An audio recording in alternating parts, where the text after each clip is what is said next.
We are really pleased to have amongst us Dr. Latif Khan, who published his original article in JPOA, and he's going to give us the presentation on his original article. So before we proceed to the presentation, we will begin with recitation from Holy Quran. Kindly Saad, please play few verses from Holy Quran.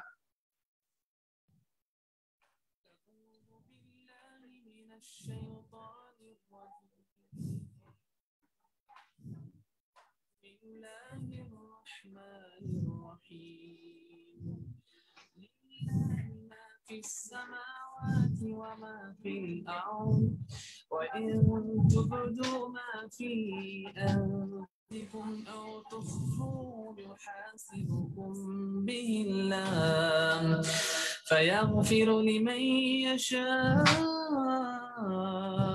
ويعذب من يشاء والله على كل شيء قدير.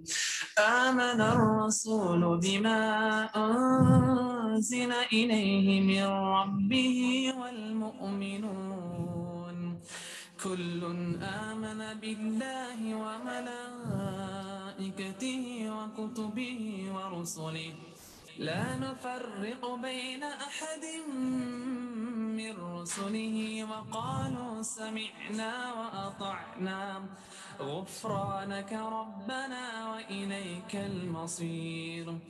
لا يكلف الله نفسا إلا وسعها لها ما كسبت وعليها ما اكتسبت ربنا لا تؤاخذنا إن نسينا أو أخطأنا ربنا ولا تحمل علينا إصرا كما حملته على الذين من قبلنا ربنا ولا تحملنا ما لا طاقة لنا به واعف عنا واغفر لنا وارحمنا أنت مولانا فانصرنا على القوم الكافرين أنت مولانا فانصرنا على القوم الكافرين أنت مولانا فانصرنا على القوم الكافرين.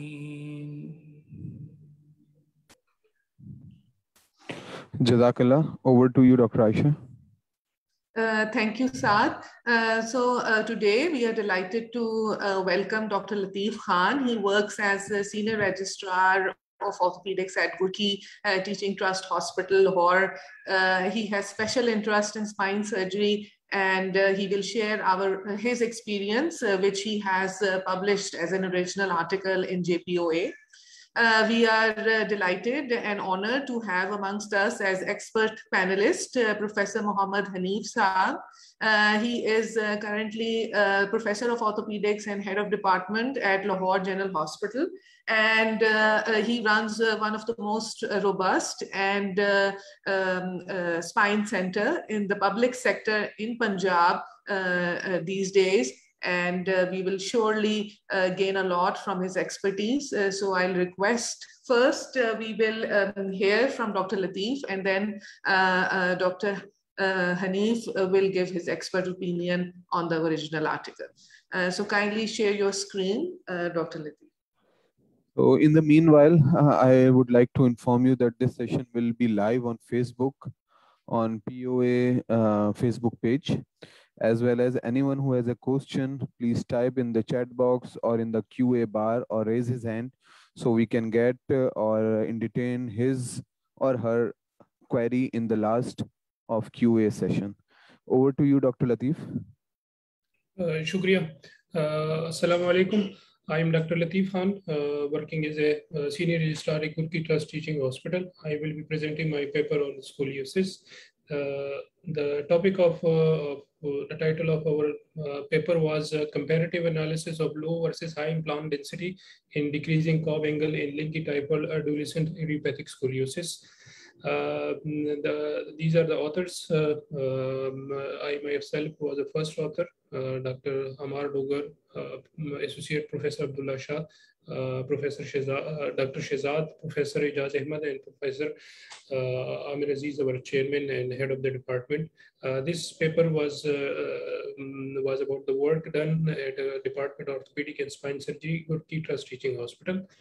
Our objective was to compare the low versus high implant density in decreasing cob angle in Linke type 1 adolescent idiopathic scoliosis treated by with the segmental spine instruments, which are the pedicles and rods. By introduction, scoliosis is lateral curvature of the spine of 10 degree or more with the vertebral rotation. It is classified as a congenital neuromuscular or idiopathic. About 85% of the of scoliosis are idiopathic. It affects 2 to 4% of adolescents between the age of 10 to 16. Idiopathic scoliosis is further divided into subgroups according to the age, as infantile, juvenile, and adolescents, which is from age of 10 till maturity. Male and female are equally affected, but the female are 5 to 10 times more having tendency toward the progression. Idiopathic, the scoliosis is asymptomatic, but with the progression, it can lead to back pain, respiratory problem, and changes in appearance and decreased quality of life. Several methods of treatment are available for scoliosis. In the initial stages are conservative or followed by operative methods. Conservative methods are several types of regime of physiotherapy and different types of braces. And operative methods are different, like our novel technique of Lazarov, which is for the severe curves, and for the other curves like more than 40 degree with of idiopathic of curve, we do the segmental spinal instrumentation. Due to tendency of the curve progression in skeletal immature children, deformity of more than 50 degree need surgical treatment. Pedicle fixation is preferred method because it has a superior coronal and sagittal curve correction, and it also can save us motion segments, which is very important. Implant density is defined as a number of pedicle screws per few segments. Different implant density is being reported in literature, which range from 1.04 to 2 per segment. Optimum implant density and configuration is controversial. High implant density has been reported in the literature can lead to better correction in sagittal, coronal, and sagittal deformity, but it is associated with loss of kyphosis and blood loss and high cost. Similarly, low implant density can lead to similar correction with limited implant with the benefits in terms of low blood loss, time saving, and in low implant cost. The surgery for scoliosis is costly and technically difficult and time-consuming task. It is associated with the great blood loss. The aim of the surgery is to correct the deformity up to maximum safe level. So our hypothesis was that low implant density can achieve the same degree of correction as achieved by high implant density. This material methods, this was a retrospective cohort analysis of percent cob correction in patients with Linke type 1 adolescent idiopathic scoliosis between low and high implant density. The medical records of patients between 15 June to 14 June 2018 who underwent segmental spinal instrumentation for Linke type 1 adolescent idiopathic scoliosis were reviewed. From 2015 till July 2021, we operated for 35 cases of scoliosis by segmental spinal instrumentation. 90% was idiopathic, 5% was congenital, and neuromuscular was 3%, and miscellaneous was which includes other types 2%. Our inclusion criteria was patient having age of 9 to 19 years and Lengi type 1 adolescent scoliosis curve of more than 40° with intact neurology, and pre and post-op radiograph available for evaluation. Our exclusion criteria was patient with congenital neuromuscular post-traumatic scoliosis and patient having previous spine surgery or patient record not available for evaluation were excluded. The study was approved by the ethical committee of our hospital.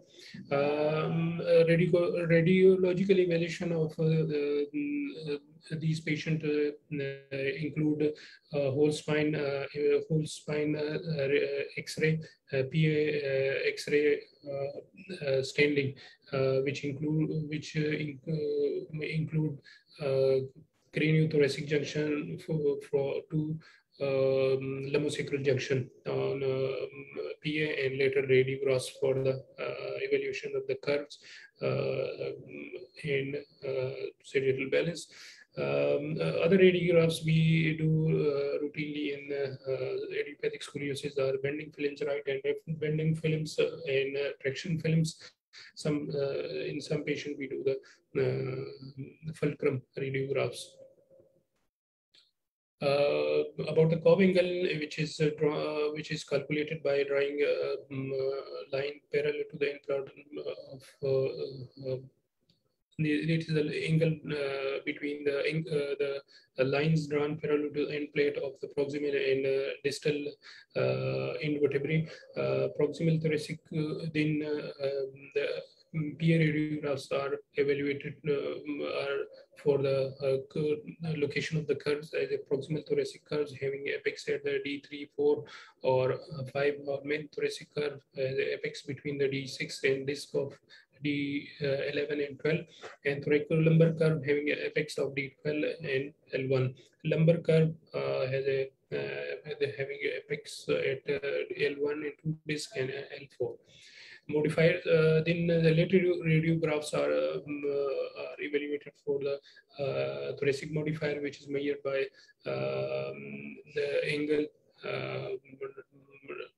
formed by the lines drawn parallel to the end plate of the D5 and the lower end plate of the D12, which is then classified as a hypokyphosis if the kyphotic angle is 10°, and normal kyphosis kyphotic angle is 10 to 40, and hyperkyphosis more than 40° of the curve. So then the lumbar modifiers on is identified on the epi radiograph, which is identified by drawing a central vertical axis line and its relation to the apical vertebra of the lumbar spine is calculated and is classified as A, B, and C. There are several classification systems for the adolescent idiopathic scoliosis. The common ones are King classification and Linke classification. Our paper is based on the Linke classification, so we will be discussing Linke. In Linke classification, we have 6 curves. The Linke one is main thoracic curve, which is structural and major, and the proximal and thoracolumbar can be there, but they will be non-structured. And Linke 2 is a double thoracic curve with the main thoracic structure and major, and the proximal thoracic is a non-major structured curve. And Linke 3 is a double major curve. Main thoracic is a major and structure, and thoracolumbar is a structure but minor curve. And the type 4 is double major curve, main thoracic being the structural and major, and thoracolumbar curve is the minor structure curve, and Linky 4 is a triple major curve. Both proximal thoracic and lumbar curves are structure, and Linky 5 is thoracolumbar is structure with the rest non-structured curves, and Linky 6 is the main thoracic and thoracolumbar curve.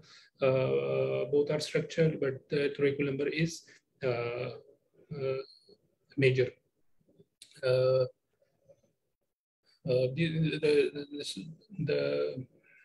thoracic and lumbar modifiers, already discussed. Post-op evaluation of in these patients were AP in lateral standing, PA and lateral view of the whole spine in standing position. We evaluated for these X-rays are evaluated for implant density, posture of Cobb angle, and person Cobb angle correction. Implant density is defined as a number of curves per few segments. High implant density is defined as a patient having implant density of more than 60 degree, 60 and more than 60 degree, and the patient more than 60 degree, and the low implant density as a less 60 or less than 60 degree as a low implant density, and the post person Cobb angle correction is calculated as the pre-op Cobb angle minus post-op Cobb angle multiplied by 100 and divided by pre-op Cobb angle, and implant density is calculated by number of pedicle screws divided by a few segments. All these operative procedures are performed in prone position under general anesthesia. That is total IV anesthesia, which is hypertensive, and we use intraoperative neuromonitoring, somatosensory, and motor evoked potential during our entire procedure. The mid incision, the spine is open through the midline posterior incision, and subperiosteal dissection is done to expose the posterior elements, and the pedicle screws are passed by pre-hand and funnel technique, and confirmed by the intraoperative fluoroscopy. Strategic vertebra, end vertebra is the cranial or caudal vertebra most tilted into the curve, and apical vertebra is the vertebra which is mostly most deviated from the CSVL line. Stable vertebra is the most proximal vertebra which is nearly bisected by the central vertical axis line, and neutral vertebra is the most palate and caudal vertebra which is which show no rotation. This paper is about the work of our associate professor, Dr. Abdullah Shah, which is the backbone of our scoliosis surgery.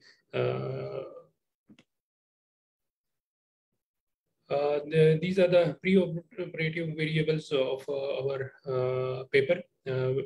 We have 41 patients in the high density group and 24 patients in low density group. The mean age of a patient in the high density was 14.46 plus minus 2.1, and the average mean patient in the low implant density group was 14.32 with no significant difference. According to the gender, there were 30 female and 11 male in the high density, and 17 male and 17 female, 8 male in the low density. Pre-op Cobb angle was also same in both groups, 65.24 plus minus 1.6 in the high density, and 62.6 plus minus 13 in the low implant density group. The lumbar modifiers and thoracic modifiers were also similar in both groups. Post-operative variables, The post-op curve angle in the high density was 13.29 in plus minus 8, and in low implant is it 13.8 plus minus 8 with no significant difference. Percent curve angle increase in both was also similar, 79.85 plus minus 12 and 78.56 in low implant density. Implant density was significantly low in the low implant density, 41.49 to plus minus 0.9, with a range of 1.29 and 1.65 in the high density group, and 1.11 plus minus 0.08, 0.9 to 1.2 in the low implant density. Then the cost was also significantly decreased in the low implant density, with 93,658 rupees in high density and 85,248 in the low implant density group. Was the cost of the implant.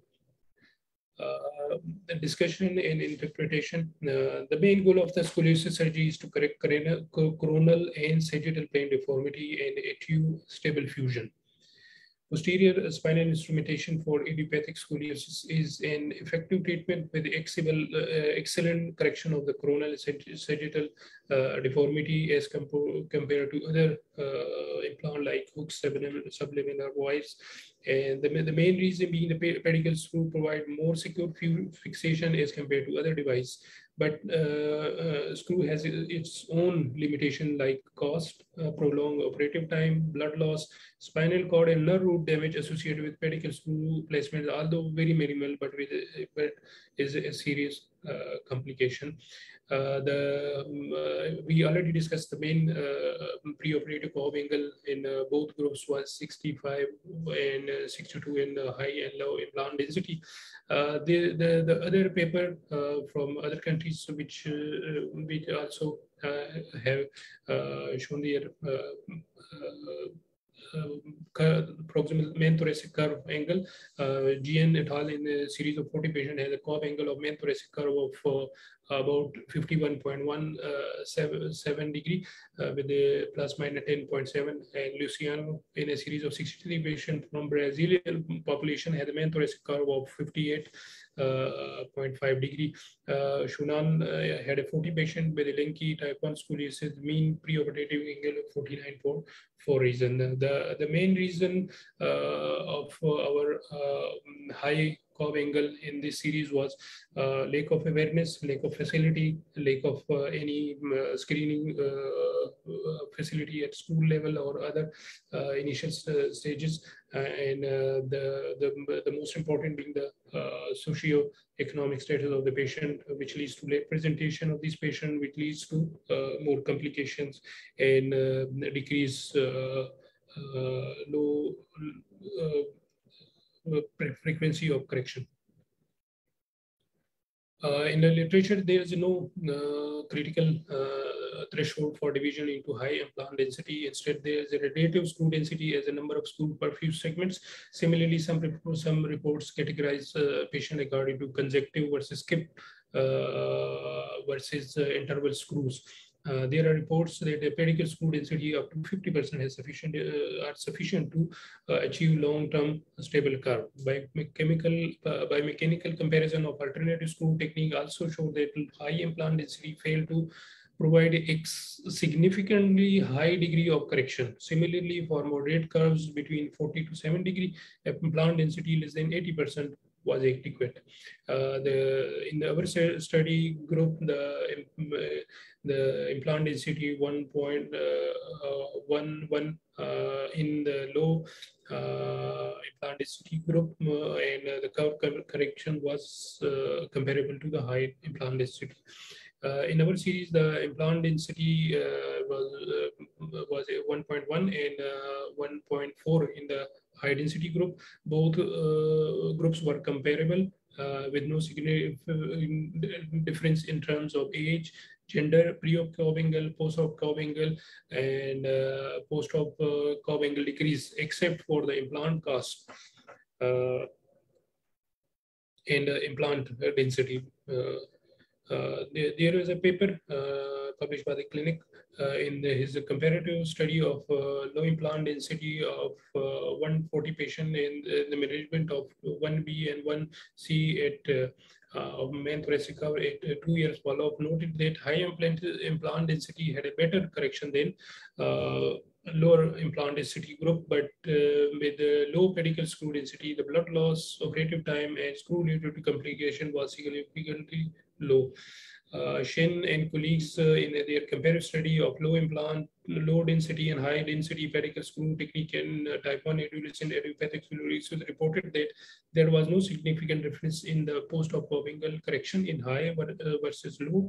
However, the operative time, blood loss, implant cost was reduced in the low implant density group. Lee et al. In their comparative study of the implant density structure and non-structural region of the curve noted that there was no difference in the curve angle correction in the structural region between the low implant density construct. However, the non-structural region was low implant density group had a better correction than low implant density. Moreover, the percentage of curve angle increase in Lee series was comparatively better than the previous report in our reports, and they reported that they perform multi-level Ponte osteotomy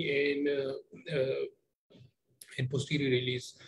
The limitation of our study were a retrospective series, lack of randomization, small number of patients. We did not evaluate patient-reported outcomes like quality of life, pain, or other patient-reported symptoms, and blood loss and operative time. We further suggest further studies to address all these limitations. In conclusion, the correction of curve angle was not significantly influenced by metal density. So low pedicle screw density can be used to achieve excellent correction in lengthy type 1 adolescent idiopathic scoliosis. Any question? Okay, thank you very much, Dr. Lateef. You can unshare the slides. And now I will request Professor Dr. Muhammad Hanif Saab for his expert opinion on this very elaborate presentation by Dr. Lateef. And then we will go to question answer session.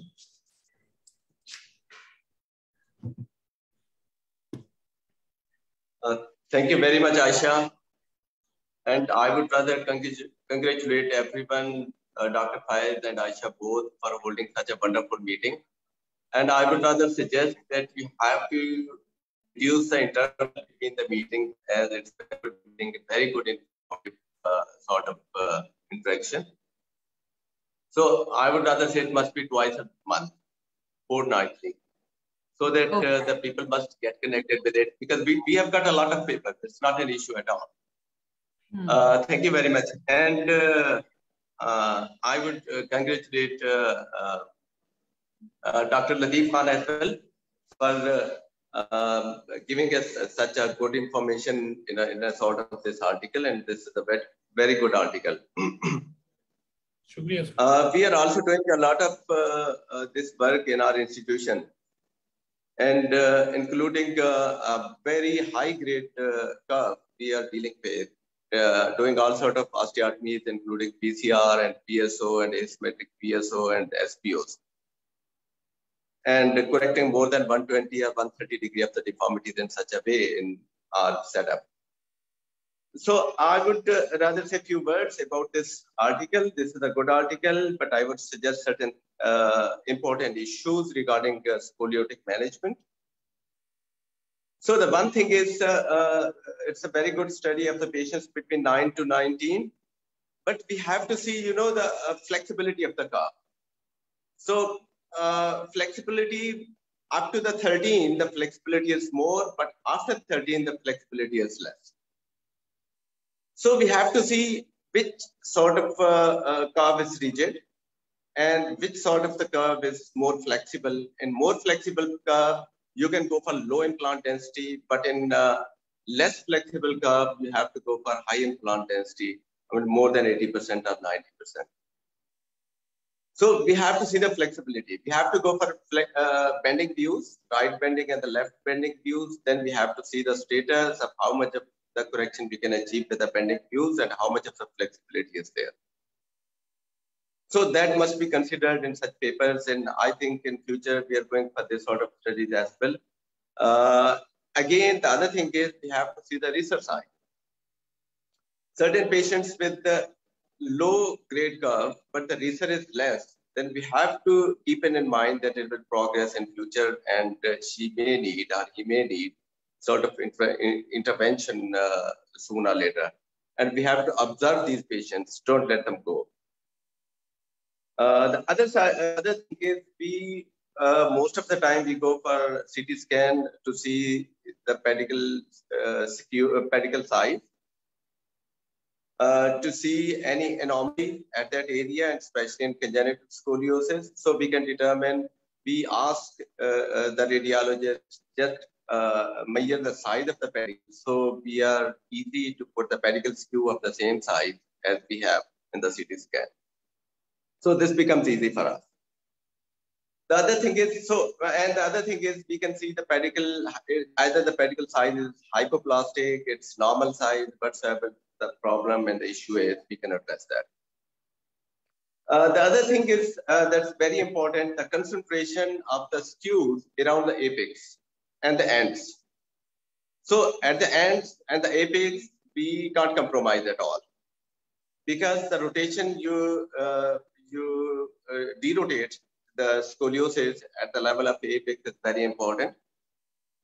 If you don't derotate it, or if you don't go for any sort of derotation procedure at that level, it will end up in more aesthetic issues, and you can't correct the rib hump at that level. And it's cosmetically, it's unacceptable to most of the females. So we can't compromise around the apex. And the rotation concern at this level is very important. On the concave side is very important, because when we put a rod on the concave side and we are going to correct this deformity on the concave side, the chances of pull out of the skews at level of apex is more. So we have to concentrate on it, and we have to see we don't have to compromise at this level. Otherwise, there would be pull out of the skew, and the chances of correction of the deformity is less. Then we end up in problems. The other thing is that's very important. They've mentioned hypokyphosis in quite a good number of the patients. But what happened to the hypokyphosis, that issue must be considered while correcting this scoliotic deformity, and this hypokyphosis must be addressed.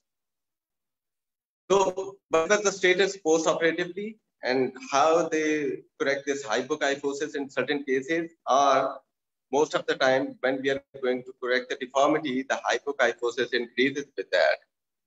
And that's another issue and problem with this scoliotic surgery. And the shoulder balance is again important. We have to see the post-operatively, the shoulder balance of the patient. Have we corrected the shoulder balance, or it's more imbalanced sort of, because it's again a cosmetic and aesthetic issue for the patient. And the shoulder balance must be checked pre-operatively and the post-operatively. The other thing so hypokyphosis, it's not mentioned even in international literature. So this is what they have skipped in the articles. I have not seen any of the articles addressing this issue. The other thing is osteotomies regarding correction of the deformity. So if a little bit deformity is rigid, you have to go for SPOs and PSOs. PSO, most of the time, they don't go for most of the time SPOs are the pontes. So they have not mentioned, have they gone through any sort of the osteotomies to correct the deformity, or was it flexible to the extent they put the skews and just corrected the deformity? And then we have to see how much of the flexibility was there. Most of the time, I think in more than 80% of the cases, we go for SPOs or pontes osteotomies to correct. So again, when you are going for Pontes or SPOs, then you are going to produce sort of instability at each level. Then you have to increase the concentration of the skews as well. Maybe you are moving towards the high implant density. But problem in our issue is most of the people here, they are economically very poor. They can't afford, and the cost is an issue. So it's our necessitation that we have to go for low implant density, and we have to calculate how much of the minimum of the skews we can put. So minimum of the skews we choose most of the time, and because of the affordability of the patients. Another issue we face is basically the low profile head. So we are using imported skews. There are two types. One is large head, the other is small head, low profile head. And we are using 5.5 mm rods along with this. And the low profile head must be, and now we have purchased the low profile head for all our patients, because usually the patients are very thin, lean. And in early ages, the soft tissue is very less. And we have to use very low profile heads along with the rod. So this is a sort of, different, but we have seen from time to time the issues and the problems we face in scoliotic surgery correction. And the other thing is we have to see the post-operatively and the chest physiotherapy afterwards, and the physical therapy afterwards is again important factor to go for rehabilitation. And if the infection is there, then we have to address that infection as well.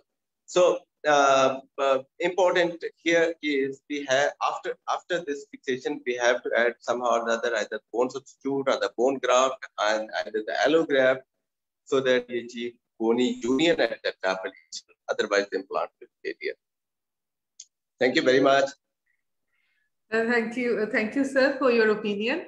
So we are also joined by Dr. Abdullah Shah, who is a senior author on this paper. So I will like to request him to give his opinion on few of the issues which are raised by Dr. Hanif, or maybe Dr. Latif can speak on his part. Okay, so he's here.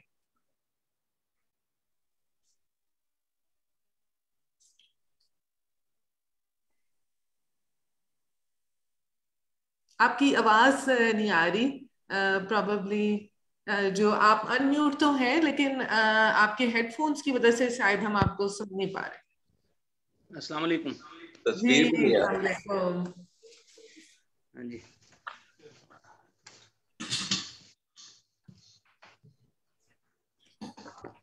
अस्सलाम वालेकुम sir, क्या हाल है आपका? ठीक।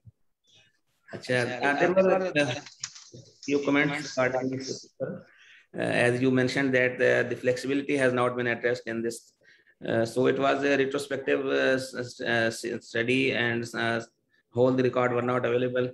We just took the pre-op and post-op X-rays and then compare the screw density and correction. So there was a few things lacking in this paper. We have that in mind. And the next time we will have planned to keep this in mind with flexibility. Moreover, we mentioned that the curve angle was around 60 to 90 degree. So up to 90 degree, most of the curves, they are semi-fixed, rigid or flexible. After 90 degree to 100 degree or plus, then they are mostly rigid and they need osteotomies and all these high density implants. So around 60 to 90, 60, 70, 80 degree curves, you can go with only releases, no osteotomy needed most of the time. But sometimes, in few cases, you need ponte osteotomy to have good correction. And depending upon the correction, the main aim should be at the coronal and sagittal balance and on the shoulder balance and pelvic balance. And the curve angle measurement of the patient is not mandatory. You can go with the 0 degree curve angle and then the shoulder will be imbalanced, or you can have 30, 40 degree of curve angle, but shoulder and pelvis are balanced. That is sufficient for the patient. So these are some few comments regarding this presentation. hopefully we will address these issues which Professor Hanif mentioned in the next times. And we are using bone substitutes for fusion. We prepare bed and then we mix bone graft with bone substitute and do final fusion for that. Yeah, I think. So thank you very much for the very well presented and well written article. And as you mentioned that the points which were raised by Professor Hanif Saab are already mentioned by you people as limitations of your study.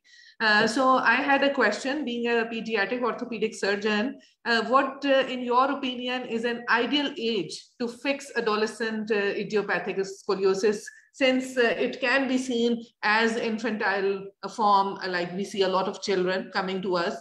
So what will be an ideal age to achieve the best correction? This is not a chronological age. You need to know for the bone growth and bone age and the remaining growth period. So you will look for the riser sign, you will look for triradiate cartilage, and then you will look for Sanders classification.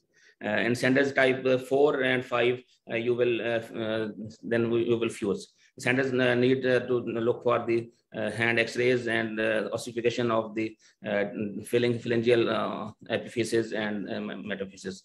So when the growth is remaining, you will not fuse. You will then go for alternate methods such as growing rods with magic rod or some conventional growing rod or something like that. But after when there is triradiate cartilage is fused, riser is around grade 3 and Sanders is around more than 4 or and 5 degree, then you will fuse that patient. There's no chronological age. It can be at 13, it can be at 15, or it can be even at 12. So no age is mentioned, but the remaining growth period, and where you will see whether the growth spurt has occurred or not. If patient is remaining his growth spurt, she is pre-menorrhagic, and all these growth parameters are limited in that patient, then you will go for growing rods, not fusion. Okay, thank you very much. So I have another query. In your results section, there was a table where there was a comparison between the two groups in terms of post-operative Cobb angle correction and the post-operative cost. And the p-value was not really mentioned in front of those results, which means that there was no significant difference, since you also mentioned that the population size was very small. So how do you see that result then in the larger picture? Dr. Lateef will answer that question. Basically, there was a significant difference in the 10 to 15,000 difference in the low implant density group and the high implant density group. I missed the p-values to mention it, but there was a significant difference in the implant density as well as on the cost as well in these two groups. Okay. Okay, because maybe just because in the presentation, the p-value was shown as 0.000. So that's why probably we couldn't get the real picture. Okay, so I'm from an attendee point of view, I'm just going to ask a very, very basic question, might be very basic for all of you brilliant spine surgeons, that what I really couldn't understand how you calculate implant density. Like you mentioned it as 1.2. So how do you actually do it? Basically, if the vertebra has the two pedicles. So the variable for the variable for this is 2. If you miss or skip one pedicle and put a pedicle screw in the one, so that this is 50% or 1 the implant density is. So this is, so you don't put 2 adjacent screws. Yeah, like at one level you're putting just 1 screw to hold the fixation. At the proximal and distal end, we include 2 vertebra with 2 pedicle screws each, and in the middle we skip. Basically, put alternate screws. We skip the 3rd vertebra, go to the 4th vertebra with both screws, then skip the fifth vertebra and go to the sixth vertebra. And in these curves, we have an implant density more at the end vertebra and the apical vertebra to correct the rotation and curve angle. Okay, thank you very much so we are also open to all kind of questions. We have participants here. So if anyone has question, they can also raise their hand and ask the panelist. Meanwhile, if Dr. Abdullah Shah want to share a case, like as you mentioned, Dr. Lateef, so we can also look at those interesting cases. We still have time. इसमें मेरा काम कुछ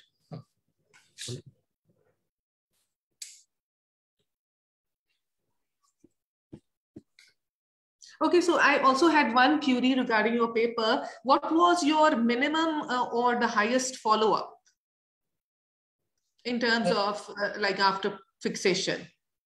The highest follow-up was around 3.5 years. And the low follow-up, the minimal follow-up was around 6 months post-operatively. Okay. Yeah.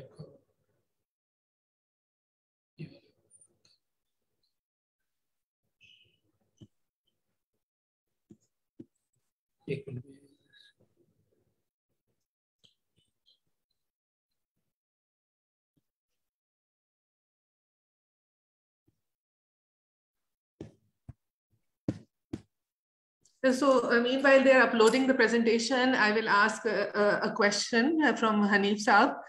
Sir, what is the average cost for scoliosis surgery in a public sector hospital like yours?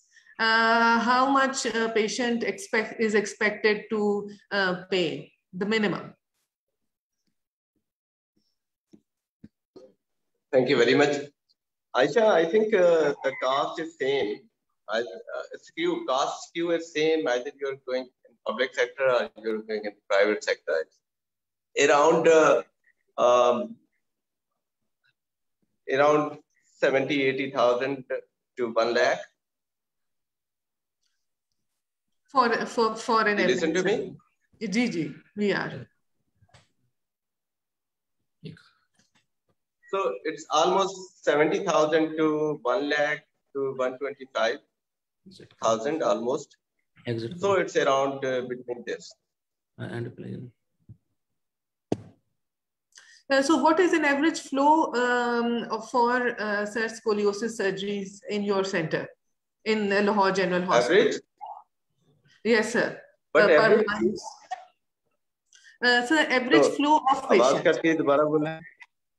Sir, how many scoliosis surgeries you guys do? How many scoliosis surgeries do you do per month? Yes, we do almost.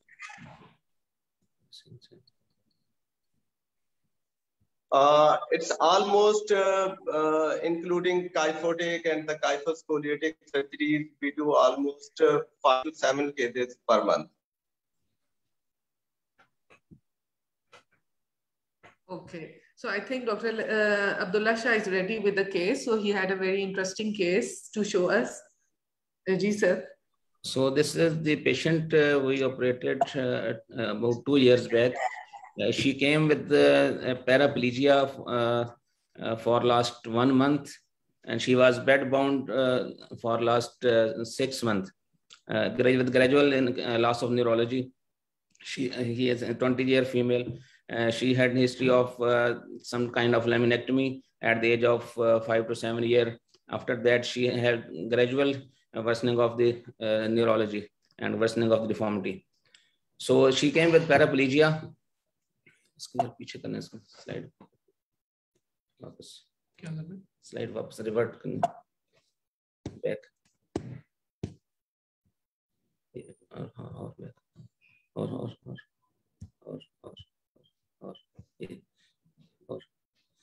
ठीक और yes. So it is 20-year female. This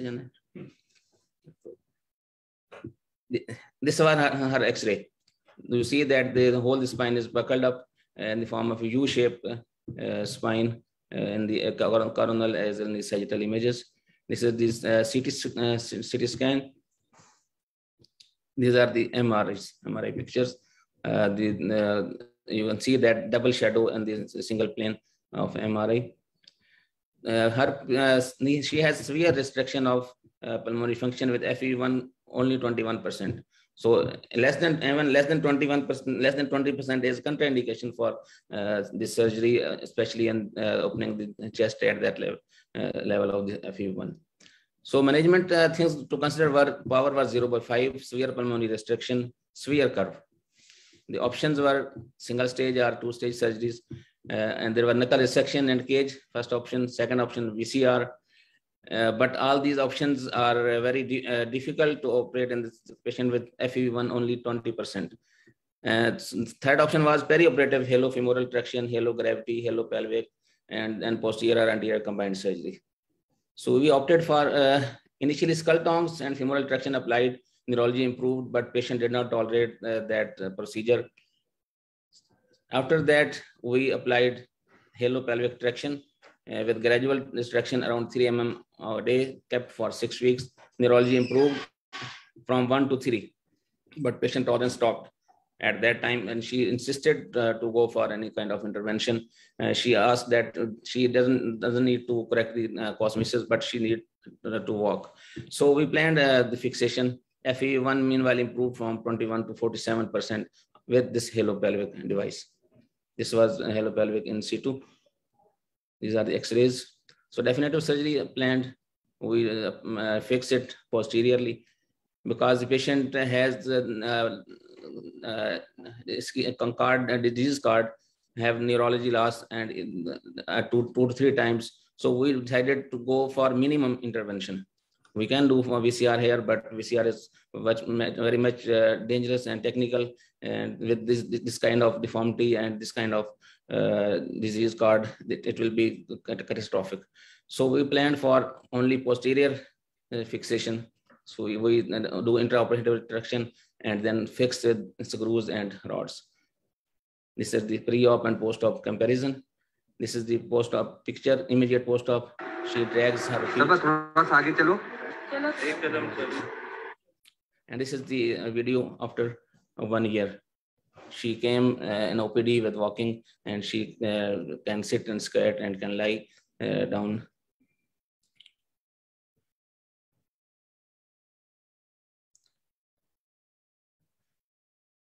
So the message here is that with severe deformities, you need to stage the problem. You must go for any kind of traction, reduce the deformity, improve lung function, and then you intervene and do minimum which is safe for the patient and safe in your hands. Thank you. Thank you very much, Dr. Abdullah Shah, for sharing such an amazing case. And this is surely a miraculous recovery for the patient and a lot of effort on your part and your team. With this, I will like to take concluding remarks from Professor Hanif on the session. And with that, we will conclude today's session. Thank you very much, Aisha, Faiz, and Dr. Abdullah Shah and Lateef Khan for the contribution regarding very difficult cases in spine. And I think this is a field we can contribute, we can share our knowledge, and we can increase our expertise and skills in such fields. I would always say that we must have a very close liaison with each and every corner of the teaching hospital, and we must share our knowledge, expertise regarding management of such patients in the hospital. Along with that, I would say that the important scoliotic surgery is after fixation, you must fuse it. If you don't fuse, it will end up in failure. And along with that, you mentioned the follow-up of the patients. And follow-up, we have to see one thing. One is other is proximal junctional kyphosis. I have seen few cases with proximal junctional kyphosis because at that level, when your fixation in the lower segment are fused, the upper segments are mobile, the chances of proximal junctional syndrome is there. And in certain cases, the distal junctional syndrome is there. So we have to properly evaluate, we have to properly calculate, and we have to properly plan.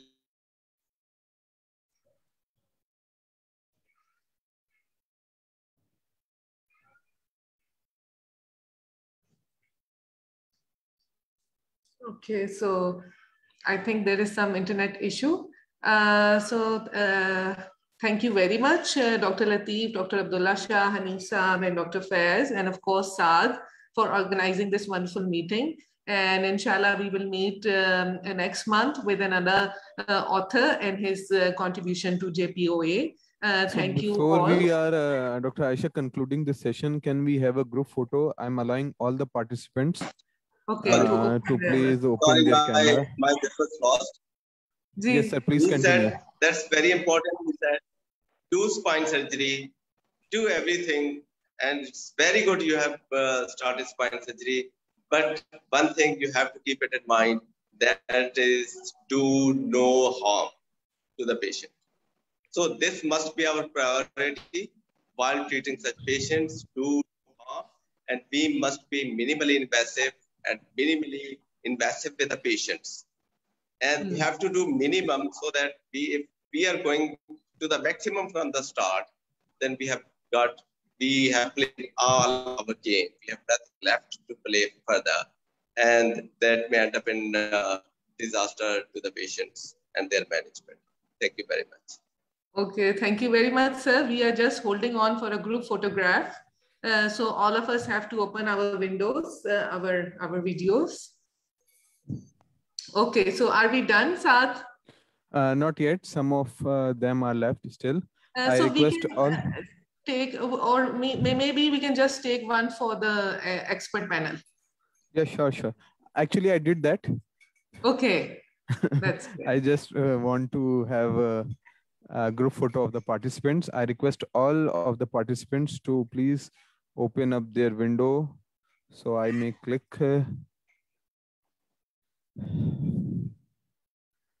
Okay.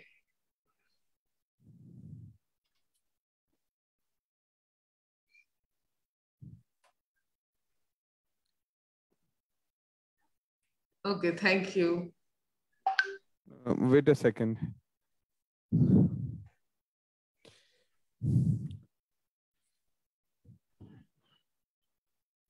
Okay, thank you. Are we done? No, not yet. Still 6 participants are left in the participant. No, it's okay. We can just, I don't know. I don't think they are in a presentable form. That's why they're not opening their windows, and it's better to keep them, behind the screen. Okay, so I'm just asking you to please say cheese. So I'm going to do that. Okay, say cheese. Cheese.